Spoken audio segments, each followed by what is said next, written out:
Hello အားလုံးပဲမင်္ဂလာပါဗျဒီနေ့မှလည်းကျွန်တော် page ကနေပြန်လဲကြိုဆိုပါတယ်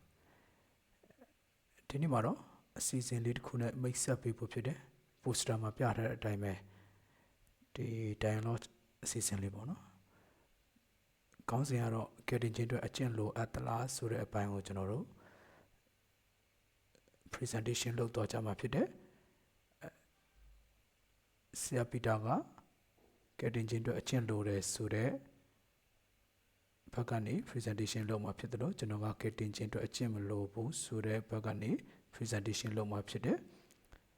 ဆိုတော့ဆရာပီတာက presentation 7 minute လုပ်မယ်ကျွန်တော်က presentation 7 minute present လုပ်မယ်နော်အဲ့ဒါပြီးရင်အပြန်လာမေကွန်မေးခြင်းရှိမယ်အဲ့ဒီအစီအစဉ်ပြီးရင်တော့ဒီအစီအစဉ်မှာပါဝင်ကြတဲ့ဒီကောင်မောင်နှမတွေရဲ့